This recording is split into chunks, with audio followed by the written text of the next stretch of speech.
This is Show Up as a Leader, a show from People Forward Network, helping you maximize your positive impact on the world by becoming your best, fully authentic self. All right, everybody, you are going to love this conversation I had with the amazing Paul Epstein. He has written a couple different books, and his most recent book, Better Decisions Faster, came out and is already a bestseller. And we have such a awesome conversation around this key formula he's created from his work and testing it out on how we can make better decisions faster, not fast. And he distinguishes between that, but faster. And that really decision-making is the key for a high quality life. He is a former high-level executive for the NFL and NBA. He was the Y coach of the San Francisco 49ers. And he is just an amazing speaker, author, consultant. There's a lot of synergy in our work, and we know each other from the Y community, and he's just doing amazing, amazing things. And he talks about how so often we are running red lights without knowing it. He talks about what green light decisions are, and we spend quite a lot of time talking about the messy middle of yellow lights and how we identify them, how we navigate them, how we move through them. And he even talks about rebranding the problems we're facing as yellow lights as a way to move through them differently. Just such richness in this conversation. Would love to hear what you get out of it, and go get his book as well, Better Decisions Faster.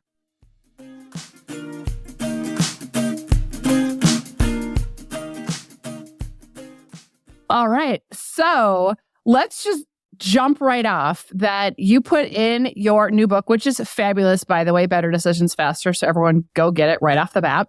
That we make 35,000 decisions a day, which is really, really mind-boggling. And I was just having an interaction with someone who was talking about the same stat, but they came at it from a different angle, where they were talking about how we have decision fatigue and that maybe we need to not make decisions. And we could have a whole conversation around that. But I think there's something to be said for this, because our world is really challenging right now. It keeps getting more challenging. People are tired. People are stressed. People are in overload. They're in burnout. And I think that when we get in that point, it's like a deer in headlights. I don't even know what to do. Or we either are making crappy decisions or we're not making decisions at all. So just walk us through, first of all, why you wanted to write this book, and then we'll get into the whole formula of how we make better decisions faster. Absolutely. So you and I, both in the thought leadership space, you know that this is exactly how the game works. Whether we're writing a book or we're hosting a podcast or we're delivering a speech or any other form of expression, we're trying to solve the problems that we've once had. I am trying to help the Paul of yesteryear to say, okay, what's the pain? What's the struggle? What's the challenge? But on the bright side, where do I feel like I've persevered and figured some things out? And where is there a happy ending to this story? So my first book was the leadership playbook that I never had, The Power of Playing Offense. Now this one, Better Decisions Faster, came as an evolution of The Power of Playing Offense. It is an admission that decision-making is the key to a higher quality of life. For everybody listening in, show me the quality of your decisions. I'll show you the quality of your life. The same is true for me. The same is true for Rosie. The same is true for every single listener out there. And when I realize this fact of whether it's my health, my relationships, my career choices, my investment decisions, all the stuff, how I'm investing my time, what am I prioritizing? These are all decisions. If I'm consistently making better decisions in those areas, I'm going to have an amazing quality of life. But then the opposite is also true. And so when I landed on this truth, nobody pushes back on this. If you were to do a healthy audit of your past, for better or worse, quality of decisions, you're like, yep, Paul, this checks off. Got it. Good decisions, good quality life, bad decisions, bad quality. Got it. So I didn't need to convince anybody there. But if all I said was make better decisions faster, it's just not enough. That's kind of like well, duh. Of course, Paul. Thank you. Thank you for enlightening me. Oh my gosh. Thank you, Captain Obvious. I need to make better decisions. So what I got obsessed with was not this truth bomb of decision making leading to the quality of life. It's how do we make better decisions faster? How do we implement this? How do we activate it? How are we more consistent about it? How are we more disciplined about it? And that's where the head, heart, hands equation evolved. I audited my past decisions for better or worse. I then took it to the streets in my coaching practice, my consulting practice. I started to integrate this into my podcast. And so it was years of being back in the lab and auditing decisions for better or worse and understanding what are the themes, what are the through lines, what do good decisions have in common versus bad decisions. And here's where we landed. It's this beautiful alignment of head, heart, and hands, which our head is our mindset, our heart is our authenticity, and our hands are our actions. And the equation is head plus heart equals hands. In other words, when deciding whether to use our hands, there's two checkpoints, head and heart. Head, do I think it's a good idea? Heart, do I feel it's a good idea? And just like everybody listening in, you know exactly what to do when you're driving a car and you pull up to an intersection. Green is go, red is stop, yellow is assess. And that's where the equation comes in. It's just like a traffic light. When your head and heart are on board, it is a green light. 10 out of 10 times take that action. But the opposite, no head, no heart, red light. Don't do it or stop doing it. And then when either your head or heart is on board, that's yellow light. And we got to solve for the gap. So you asked me, Rosie, why I wrote Better Decisions Faster. It was to live a green light life and to inspire green light lives for everybody around me. I believe in a green light world where our head and our heart is fully ignited, fully in sync. I also know that a lot of the problems that you just stated a few minutes back, I'm burned out, I'm stuck, I'm exhausted, I'm fatigued, I'm not happy, I'm not fulfilled. Well, we didn't end up in those places overnight. That's the compounding effect of probably running a lot of red lights without even knowing it.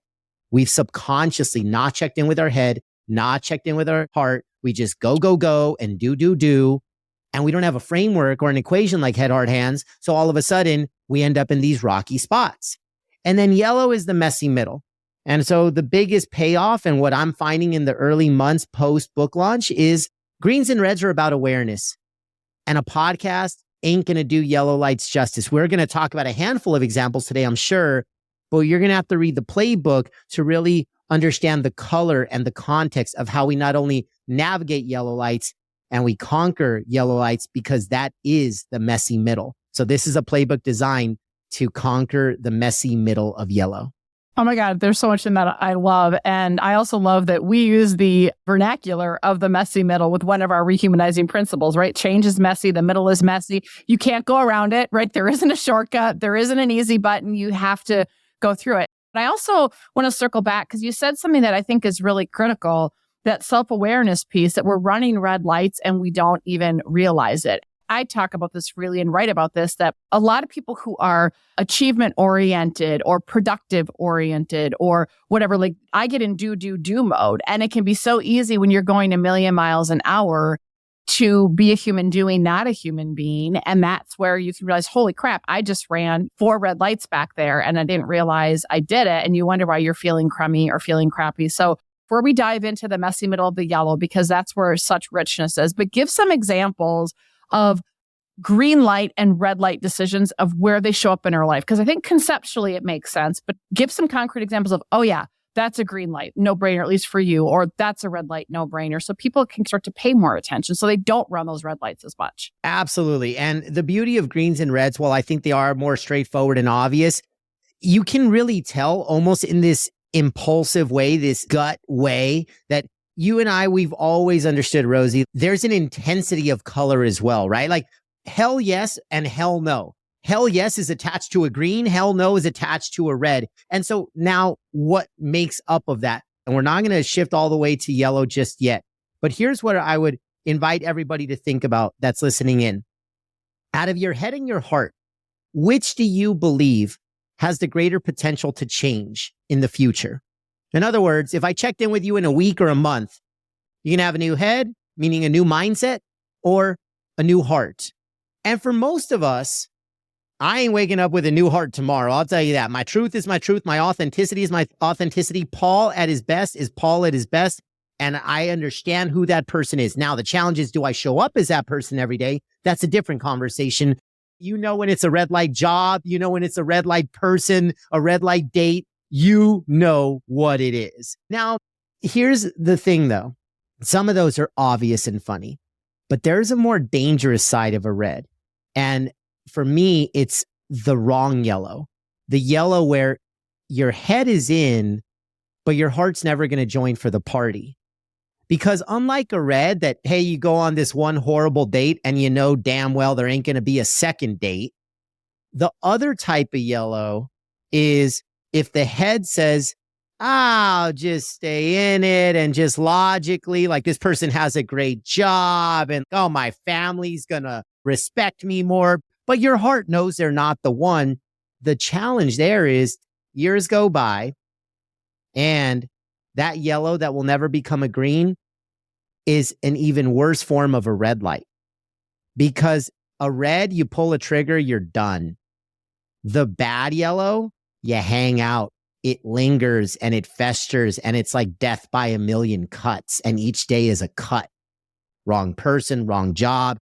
Those are the yellow/reds. And it's like, if a yellow's never going to be a green, it can be even more deadly than a red. Now let's pivot into the green. A green is where we find things like passion and energy, where we don't just live, we feel alive, where we don't just drift on default. We're being super intentional. We're very focused. It feels right in our heart. And then when we ask our head, hey, does this logically make sense? And your head's like, oh yeah, this is a great opportunity. This is a bigger upside. This is a better tomorrow. This is a better future. Like your head just reinforces the feeling of your heart. And that's the green light. And again, we can give the analogy to jobs, to relationships, to our health, to our money, when you know. So that's a little bit about the greens and the reds. I love that on so many levels. There's something that I think is super critical about this whole equation is if we don't know who we authentically are. If I've been a human doing for so long and I'm not a human being, and I ask this question to audiences and teams we work with, what makes you uniquely, authentically you? And people sit there like, I have no idea. Yes, the YOS discovery is one part of it, but do you know your core values? Do you know your purpose and why? Do you know what makes you tick? How do you know when you're in alignment, out of alignment? If people haven't done that foundational work with their heart, they're going to probably keep running red lights, making the bad yellow decisions, et cetera, because we don't even know how to check in with ourselves. And that work can be really unsettling. Looking in the mirror can be hard to go, who am I not? Who do I want to be? Who do I think I should be? What sounds good? Who do others expect me to be? But like, who am I? And some people, it's really unsettling to do that work. So I think that part, from my perspective, that's an absolute precursor. It's like, if you have not done that work, how in the world are you going to make better decisions? If you don't know who you authentically are, if you don't know that heart part, like a gut feel is not quite the same as, no, is this aligned with my values? Is that fair to say? 100%. And so for me, by way of background, 15 years as an NFL and NBA executive, and I thought I was going to spend the rest of my career in this dream industry. But then eventually what leads to the Jerry Maguire leap is exactly what you just described. I went to a retreat that changed my life. Back in 2016, it was the first time that I did work on myself. The retreat was designed to know your why, the old school way. There was no 5-minute discovery like we have now through the Wine Institute. It wasn't that. It was an old school life reflection journey and peaks and valleys and crying and bear hugs and tears and adult beverages and all the stuff. But you're like, man, I walked away from this experience knowing who I am. I got my why. I know my core values. Silly old me. I got obsessed with it and started to connect them to my daily decisions and actions. But here's the thing. And we always hear this metaphor about what's the greater pain, the pain of change or the pain of sane. I do have a warning sign and a warning signal about self-discovery work, because there's always going to be a happy ending to the story if you commit to it, if you're consistent, if you're disciplined, and if you veer off track from who you are aligned and authentic to you and your heart. There's always going to be a happy ending to the story. But here's the caution signal. The process might lead to a transition of tension.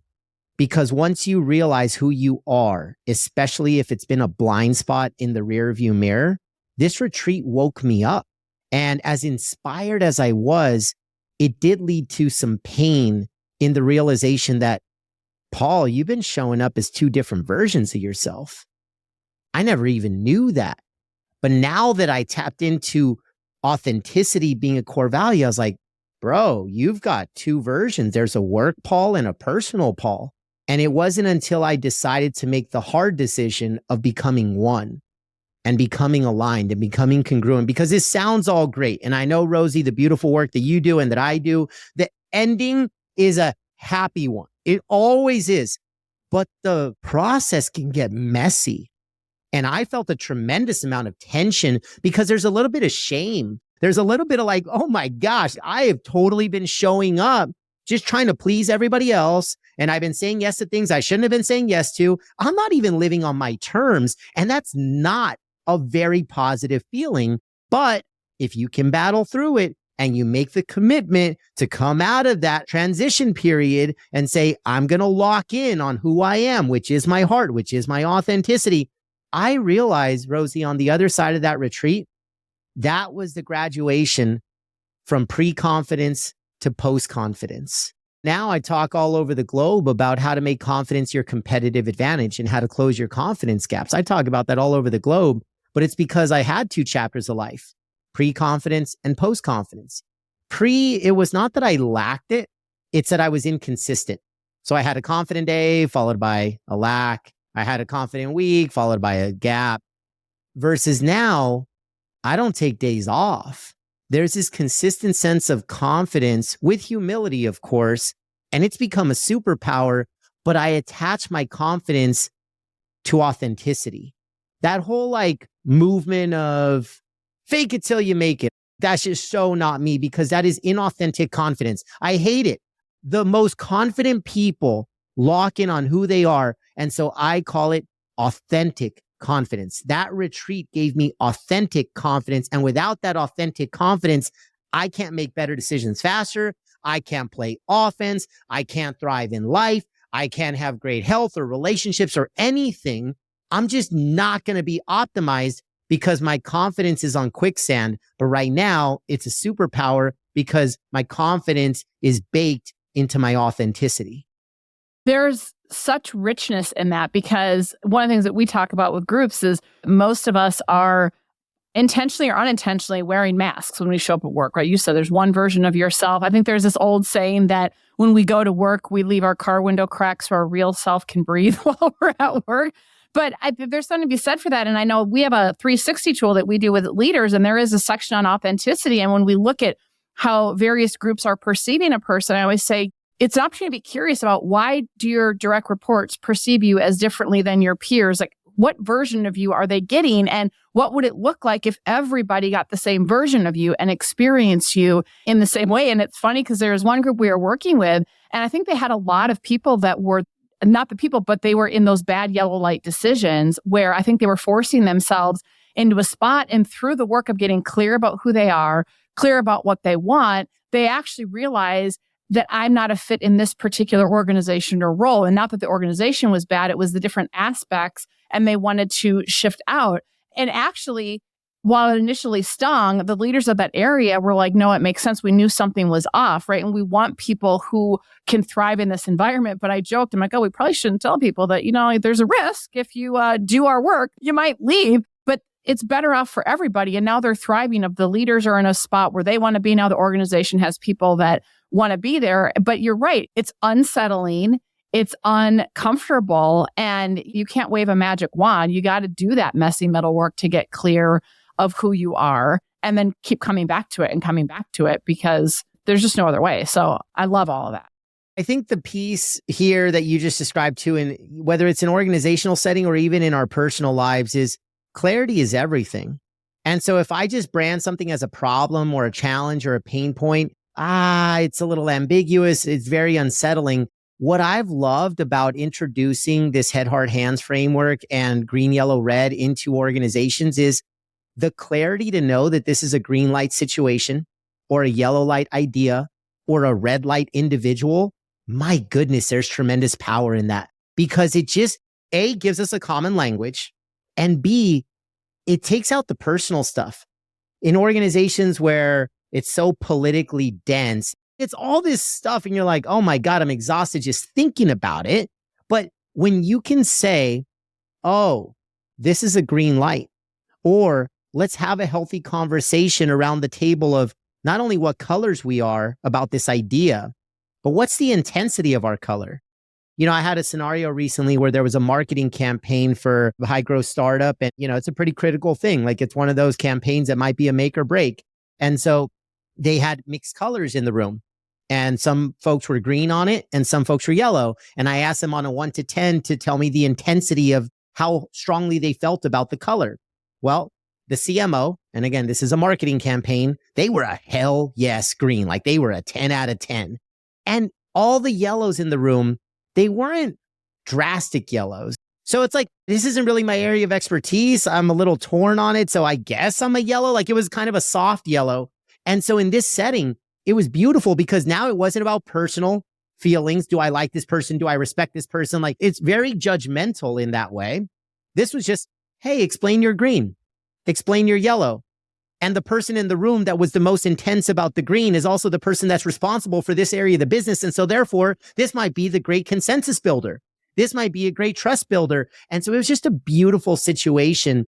The other part that I've seen this work in a team environment, and we do a lot of organizational work, is when you can rebrand a problem as a yellow light, it's very empowering. Here's an example. So I used to run really big sales teams in the NFL and NBA. And often for anybody that's been in a revenue environment, it's always about performance and production. And in this case, how many widgets did you sell? Well, the challenge with somebody that sells a lot of widgets is not always, but sometimes they can be a little difficult to manage. They got some personality and here's the deal. Maybe they are amazing at selling widgets, but they ain't always so great in the locker room. Sometimes they struggle in a team environment. And so I've been through countless situations like this. And I used to make it so personal about the person. But here's the reality, because I don't want to sound like a saint here. Because of goals, because of pressures, because of expectations, because of my boss, because of quarterly numbers, or if you're a public company, that 90-day expectation, getting your shareholders to continue to support. Like there's a lot of cooks in the kitchen, but that's all head. So the top widget seller, we would say, keep them. We need the production. We need the performance because of all those factors I just said. But my heart knew, if I'm being honest, that they weren't a keeper. But death by 1,000 cuts, TikTok, the days go by, the widgets continue to get sold. We're pleasing all these head-based external things and people. TikTok, 2, 3, 4 years go by. And now I got a messed up culture. Now I got engagement issues. Now my best people are leaving because they're like, well, you're tolerating bad behavior. So screw that. I'm out of here. So now I got retention problems. And then the marketplace started to hear about it. So now I've got recruiting problems. And when I consult in situations like this, because I've been the bad leader that held on to the wrong yellow light. So now I say, President, CEO, you don't have a culture problem or an engagement problem or a retention problem or a recruiting problem. You have a yellow light problem. You got here because you've hung on to these yellow lights. And so what I do is I reintroduce the heart into the way we lead a business, the way we build a culture, the way we lead ourselves, the way we show up every day, because in a go, go, go, do world, there's too much head and there's too much hands, and we just bypass the heart because we weren't even aware that we needed to check in. I think you're so spot on because all that stuff, the culture and engagement, it really is a symptom. It's not just about as an organization being clear of your purpose or your why. And it's not even about your values, because here's what we see is that more often than not, organizations have not taken the next step to truly operationalize their core values. They don't have deliberate practices where we actually, everybody in the organization understands the behavioral guideposts. These are the behaviors that show we were in alignment with this value. This is the value in action. These are the behaviors that are out of alignment. So we can be aware of them and tend to them. And when those start to creep in, we have a process to tend to them. We have practices in place to not in a paternalistic way hold each other accountable, but create an accountable environment or accountable culture where here's how we talk to each other and behave when our humanity gets the best of us. And I think what you're talking about, this is what we see in so many of our clients. We go back to, but we're short-staffed. And so they tolerate the bad attitudes, and then it shows up in culture surveys we do. Accountability. People are frustrated. Then your good people leave. Then millennials and Gen Zs are like, screw this. This is not what I signed up for. So I think there's something to be said for that. It is hard and it is courageous and vulnerability-based work to lead with the heart, to say, no, you know what? I'm doubling down. This isn't about the person. This is about fundamentally, this person is not showing up consistently and aligned with our values. And we've had growth feedback conversations. We've reset expectations. It's not happening. There is too great of a cost of our integrity, of our culture to let this continue. And while it sucks, that yellow light turns into a pretty easy green light when you reframe it that way. And I know in the past when I've had to let people go on teams and it sucks, but if this continues, we are so screwed because the relationships are getting frayed and it's causing drama and whatever it is. And then you know it's the right decision because you get done and you're like, oh my God, I feel such a sense of relief. That is over, right? Yeah. And here's the beauty of it. When we check in with our heart, and let's make the assumption that your heart is in. So obviously, if your head was already in, now that's an easy green and like we just continue to move forward. But let's talk about the other scenario. Let's talk about when your heart is in, but your head is not. And the beauty of this is it's easy to say something like stay in the fight because this yellow can become a green. There's no doubt in my mind that it has the potential to, but it's not always that straightforward. So a couple of examples I run into, especially in a professional setting. Have you ever been in a scenario where your heart loves somebody? So you lead a team and you're like, oh my God, I love her. She's amazing. Her energy, it's infectious. And she's just the most positive person. And in my case, I'll just pick on my old department of sales where it's a pretty black and white and quantitative type of area in the business. Sometimes I held on to folks and it was just because I liked them as a person or I wanted to have a beer with them. Or, there was just this friendship factor in this relationship, which is a great place to start. But then the head says, do they have the skills and the capacity to execute on the work that needs to get done and drive the performance and the production to keep us in business? There's head things that matter too. But here's the thing. We could do one of two things. We could say, well, hold on to them because they're just such an amazing culture player and they're amazing, right? It's the opposite of the person I described a handful of minutes ago. But then there's a shift. And at some point we realize, well, maybe they're just not a good salesperson. They can be an amazing team member. They can be a culture champion, and they should have a place in our organization. They're sitting in the wrong seat on the bus. How do I take care of this person? Because their heart showed me their work ethic, their positive attitude, they're coachable, but it ain't getting better. And so how do I show up for this person and take care of them? Because the head tells me they're in the wrong department.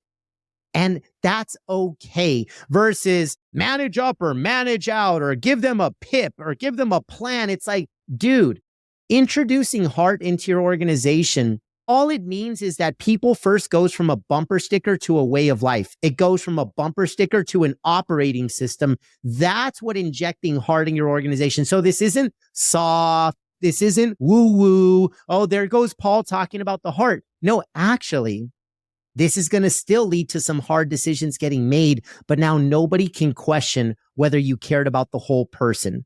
And organizations that have fuel and oxygen, where it's obvious, I don't just care about the performer and producer, I care about the entire holistic person. Those are long-term bets. Those are long-term cultures that you just continue to be attracted to because they do it right. And in a world that's lacking heart, those companies realize that can be their competitive advantage. Oh, 100%. It reminds me of recently with one of our clients, we're coaching a whole group of their leaders. And with one of them, they were coming to this realization that they had a person, and organizations do this all the time. You have somebody who has longevity, who knows the business inside and out, is great at what they do, and there's some opening in a management or supervisor position, and what do? They put them in there and the person agrees to it. But sometimes when you're being offered, maybe you don't think you can say no or whatever it is, right? So this person goes into this role and they're quite frankly sucking at it. And so then there's this predicament of the leader going, okay, this person is failing no matter what I do. All the conversations we have, I'm trying to set this person up for success, but they're failing in this role. And I feel like I need to now demote them, even though we promoted them, and put them back where they were, but that's where they can add value. And this leader was dreading this conversation. And when they had the conversation, the other person's like, oh my God, thank you. Like, I hate doing this role. No one wants to feel unsuccessful. And they didn't do it in a shaming way where you're a bad person. It's not the right seat on the bus, square peg in a round hole, but we value you and we're not trying to twist you into something that you're not.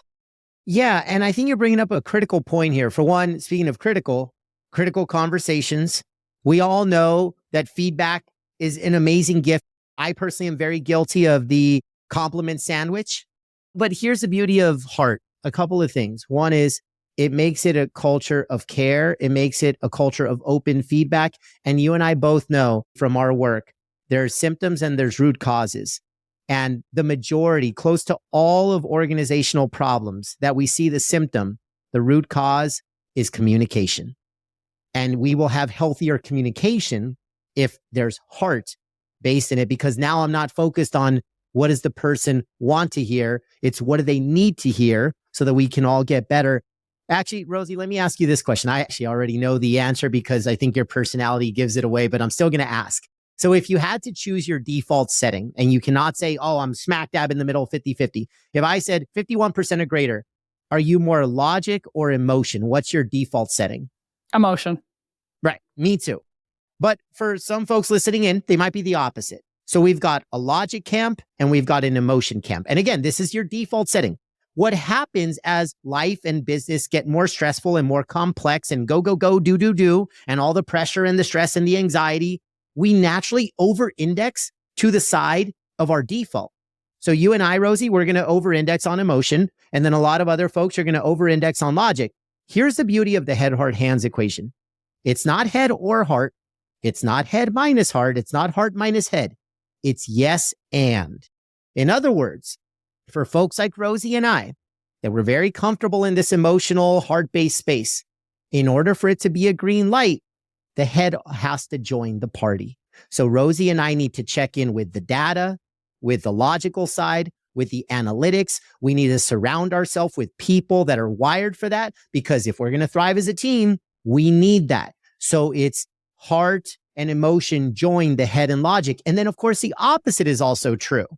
Right? I just came out of a workshop with a bunch of engineers. Whole lot of head in that building. Whole lot of logic. And so when I'm like, hey, I talk about the heart, they're like, what? They're like, it does not compute. No. So yeah, they checked in with the other side, but that's the beauty. I said, look, guys, like, this is good. I know it's uncomfortable. Trust me, I'm uncomfortable with too much data, too much analytics. I'm like, come on, just move forward already. This feels right. Like, that's me. But that's not responsible either. That would not be a better decision faster. So what the equation does, logic is forced to be introduced and married to emotion. Emotion is forced to get married to logic. So no blind spots are allowed. And that's the beauty of it. I love that. And I love that it takes any kind of personal attack or shaming out of it. When you talk about better decisions faster doesn't mean instantaneous. And I think sometimes people can think, oh, it's an instantaneous, like red light or green light. Those can be quicker, but they may not be like immediate. But the messy yellow, right? So the yellow lights that we have to navigate in that messy middle can take time. Or maybe it turn into a green light, but in order for it to be a green light, maybe you have to put steps in place. If you're going to leave your job or you're going to leave a relationship, okay, you start putting things in motion. So it's not reactivity. It's intentionality. And I think that that's important because people can think, oh, I'm supposed to like make this decision in one conversation or in an instant, but that's not the case, right? Now, Rosie, when's the last time that somebody told you you're brilliant? Right now. How about that? As I was hearing you riff, I'm like, oh my gosh, this is brilliant. She's just freaking amazing. Okay, you're so right. And you're brilliant, of course. Here is the reality. Notice that the book is called Better Decisions Faster, not Better Decisions Fast. fast and faster are drastically different words. Fast can be irresponsible. It can be hasty. You can put other people at risk or jeopardy. Like I am not about fast for fast's sake. I'm about faster than the alternative, faster than without the head, heart, hands equation, faster than being able to attribute it to a green, yellow, or red. So my Jerry Maguire leap out of sports is a great example. I mentally made the decision after a conversation with an executive coach in that retreat. And I said, hey, can I create impact is my strongest core value? Can I create more impact inside of the walls of the sports industry or beyond the walls? And when I asked myself that question, I mentally knew that it was a green light to leave sports. But it took me 9 months. I didn't know where I was going to go, when I was going to go, how I was going to go, but mentally I made the decision.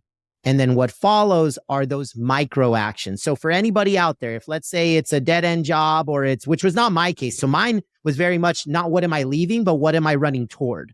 But for a lot of folks, you might be in a situation where you're like, I know this isn't it. I know that this is not my professional home or this is not the person for me or whatever it is. Cool. So what do we do? Well, in a professional setting, are you investing time on nights and weekends to research potential new opportunities? Are you taking informational interviews out there? Are you having casual cups of coffee to explore? Maybe a pivot is in your future, but you don't quite know. Is it pivot into industry A, B, or C? All of these micro actions and micro decisions are baby steps. You've made the bigger decision, but you haven't pulled the final trigger. And that's okay. Because in my case, I pulled the trigger physically in 9 months to leave sports. But imagine I stayed for a decade. Imagine I never left my safe, comfortable lane. Then that is faster. 9 months almost feels fast because it's such a radical change in my life. And that's the beauty of this is I'm not about taking fast decisions for the sake of being fast. I'm all about, well, now that I've identified it as a green, yellow, or red, how do I get to the finish line faster? Whether that's seconds, days, weeks, months, maybe it is a 1-year process, but what if it would have been never? And that's the whole part. You just stay in the game. You're engaged. You're making moves as small as they are versus paralyzed, stuck, sitting on the sidelines, sitting in the nosebleeds, not even being in the stadium, because then that's a defensive mindset. And what I've seen about folks that play defense is they fall prisoner to the worst decision of them all, indecision. So the biggest decision and the number one rule of decision making is make a decision.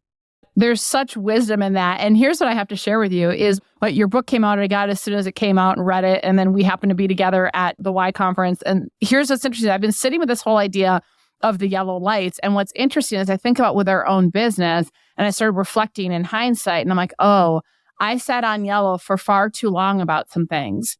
And when I finally made the decision and took the steps and changed some stuff, it really did feel like a relief. And what I said not that long ago is I said, I feel like my wings aren't clipped anymore. And I feel like they've been like held back and clipped. And now it's like, oh, okay. And then just a few weeks ago, there was something that popped up in our personal life. And it was the do I or don't I, right? And my heart being a feeling person, like, oh, I have empathy for this person. But my head is like, there's a reason why you have a boundary here. And I'm like, I don't need to make a decision today, but I've recognized this is a yellow. And that was super helpful for me to go, I don't need to force myself to make a decision today because I'm having a discussion with my husband and he wants like, you just have to decide. I'm like, no, this is a yellow light. My head needs to figure out what I want to do. And I'm like, I'm going to let myself be at a yellow light. And then I need to sit with this. I trust myself enough to know that if I sit with this, I'm not going to sit forever. But if I give myself permission to sit with it rather than force a decision, I know the clarity will come. And so that ability to identify it as a yellow light and go, I trust myself enough to know that the decision will come. I just don't have it today. And that is okay. I don't have to have it today. And that was really a game changer because I think sometimes I know I force myself when I'm at a yellow light to go one way or the other and I wasn't ready. And then it feels icky. So anyway, I just have to say thank you for that because that's been a game changer, truly, the yellow light deal. I think whether it's yellow, green, or red, one of the bigger blessings of applying this to our day-to-day life, this head, heart, hands, and green, yellow, red, it gives you peace. I love knowing the color. Like, I love knowing this is a green light person, green light idea, like amazing. While it comes with a little bit of pain, I'm happy to have the awareness to understand what a red looks like. But even knowing that it's yellow and labeling it as a yellow, there's a sense of clarity and peace and assurance versus ambiguity of like, I'm not quite sure why I feel this way about this thing or this person or this product or whatever. Do you know how many friends, family, loved ones, fellow community members in Win Monday or clients, they'll hit me up on the side and it's usually very private and they'll say, Paul, I'm in a yellow light. And the fact that they can label it as a yellow, it accelerates their ability to process through it. It accelerates their ability to be clear and confident that they have a vision for where they want to go. And just to know that it's a yellow, I just think that's an accelerator toward whether it becomes a green light or whether it's an exit. It's a step in the process that now gives you permission to sit with it and then eventually say, well, I'm unwilling to live a yellow light life. So I know that change is going to be required. And that can be the biggest decision, is to know that change is coming. And then the next phase is taking action toward a direction of change. That's the beauty of the yellow. Yeah, 100%. And with that, and I'm going to go back to where your heart is clear, right, about something, whether it's red light or whatnot, it's your mindset that you're trying to reconcile. Because when I think about the scenarios that have popped up for me recently where it's been super helpful to label yellow, I went back to who am I? Like, okay, if I'm going to be integrity with who I am as a person and be able to go, okay, did I handle this in a way that I am proud of? I knew that with my heart, I'm like, okay, I need to do something, but it's not going to look probably the way this other person thinks it's going to look. And when people are on me, don't do it, but this is not who I am. So part of it is being able to take a stand too of, nope, this is who I am. But it was reconciling with my head of, okay, but if I move forward with this, there's going to be very clear boundaries and this is how it's going to look. It's not going to probably look like this other person thinks it's going to look. And that's how I can be in integrity. Otherwise, this thing isn't going to happen, like this conversation or this next step. But getting super clear about that. And it didn't take that long, but it was like, go back to the heart. It was like, what is my heart telling me? How am I going to be in integrity with myself? Right. And so anyway, it truly is a game changer. It's such a gift. Well, and you introduce us to this element of timing. I'll be very transparent here. I did have a professional divorce recently with a former consultancy that I was a partner and an equity stakeholder. And I love them.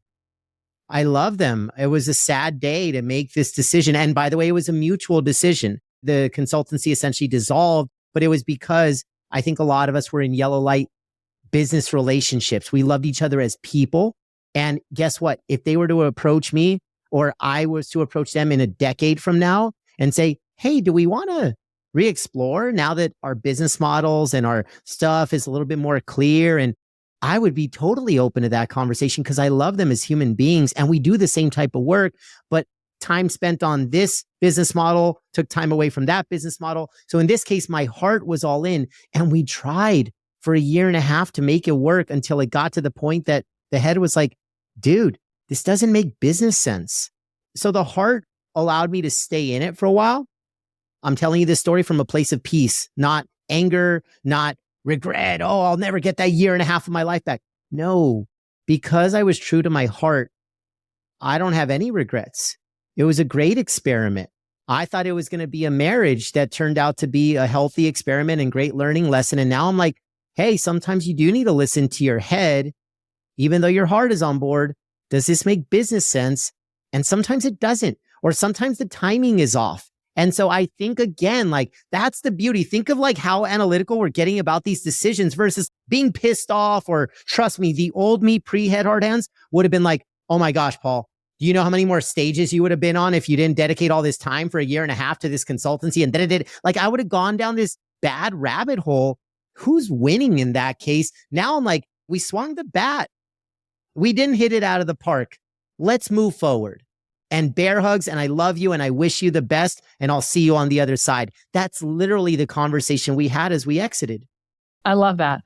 All right. So speaking of head and mindset, one of the things that I've learned in the work that I do is that there's a messiness of being human, and that we all, no matter how self-aware and enlightened we all have self-limiting stories that we tell ourselves at times. And so what I would love, Paul, if you would share, what is a self-limiting story that you still tell yourself sometimes? And this may be where your head, heart, hands comes in. When that story shows up, how do you move beyond it so that you can still show up as a leader in your life and have the impact you want to have?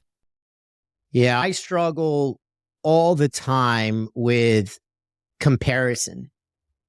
And we've heard this beautiful saying, but it's also a painful message when you absorb it, that comparison is the thief of joy.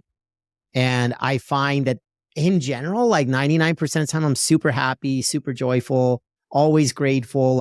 If I'm being completely vulnerable, a couple hours before we started recording this podcast, I hop on social media and I'm seeing other people killing it and crushing it. And the last 30 days, I haven't been out there on the road, some of it by my choice. I had to say no to some opportunities and it puts me in a bad spot mentally, right? And it's just a self-limiting belief that like, wait, hold on, are they out there and I'm not? Is my speaking game struggling? Like, is my message not resonating with the market? And I go into that.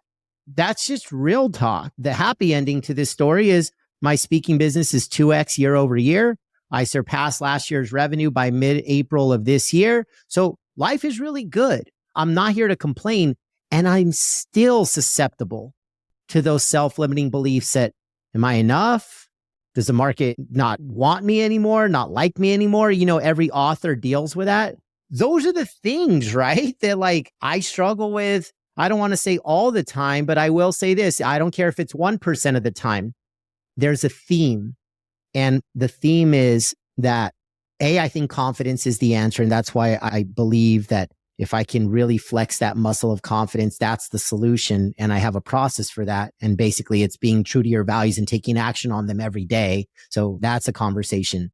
But I think the other part is too, when I start comparing myself or when I think about what others are going to think of me, that's the 1% of my life where I go to a darker place. Thank you for sharing that. And so when you go to that dark place, do you remind yourself of your success or what helps pull you out when you go to that dark place? There's like this tripwire that when I find myself, as I was even a couple hours before we're having this conversation, and I say, who are the green lights in my life? And how can I just connect with them for that dose of positivity, that dose of energy? Because that immediately gets me back into a happy place. So green lights in my life, whether the people I live with, my friends, my favorite clients, my buddies in the speaking space, like I will smile and dial and pick up the phone until I can connect with somebody that I know there's a positive conversation and I don't have an agenda, just checking in, because it makes me realize A, that life is bigger than me, B, that the biggest currency we have is relationships, and C, I'm damn proud of the people that I've built authentic green light relationships with over the years. And so when I get in a silo and an insulated spot, dark with myself, then I realize that I'm only one green light conversation away from getting back to the good side. Oh, love that so much. I could keep talking about this, but you ready for quick questions? Let's do it. Let's go. Okay. Fill in the blank. Living authentically is? Confidence. When the world is presenting an opening, but you don't feel like showing up as a leader, what do? Do it anyways, because you'll regret if you don't. Nice. What is something people would be surprised to know about you? I'm Mexican. You can't tell by the last name of Epstein, but had you been at the wedding on the field of Levi Stadium, which the venue was my wife's idea, we had a taquero. There is tequila flowing out of barrels, and there was a mariachi band, a first in Levi Stadium history. Yeah, and if you ever get to see the pictures, oh my God, those pictures are amazing. That's awesome. What's your favorite go-to movie? Hangover. And by the way, fun fact, I met the one in Vegas, so maybe that's why. What's your go-to song? Calvin Harris, My Way. Oh, that's a good one. That's a good one. All right. What's something you can't live without? Bacon. Everyone says family. I'm like eating bacon with my family. I love it. It's all good. Okay. Other than bacon, what is something in your ordinary daily life that makes your heart happy? waking up at 4 a.m. to do something that I love. It genuinely makes me happy. Awesome. Early riser. And what are you grateful for right now? To know people like you and to have the ability to go from a storm mentally 2 hours before this conversation to now I'm ready to attack the rest of the day because of this conversation and knowing green lights like you. Oh my God. Oh, I want to hug you through the screen. That's awesome. I love that. All right. We got one closing question, Paul. If you could challenge leaders everywhere to practice this one behavior that would create more human workplaces and equip everyone to show up as a leader, what would that be? Warm up every single room that you're in. When you walk in a room or you hop on a Zoom meeting, whatever you do, 2 choices. You going to warm it up or you going to cool it off? And the question is, are you aware of your own temperature? And when you are, and you consistently choose warmth, it inspires warmth in the people to your left and right. And I would bet on warm organizations every single day of the week.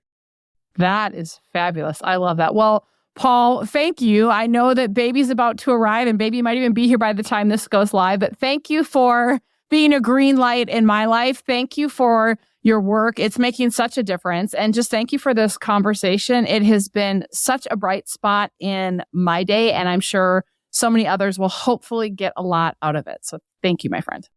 Thank you from the heart. Total green light to your community. So any way I can support going forward, let's do it. I'm Rosie Ward, and this is Show Up as a Leader. To learn more, head over to peopleforwardnetwork.com and, of course, hit that follow button.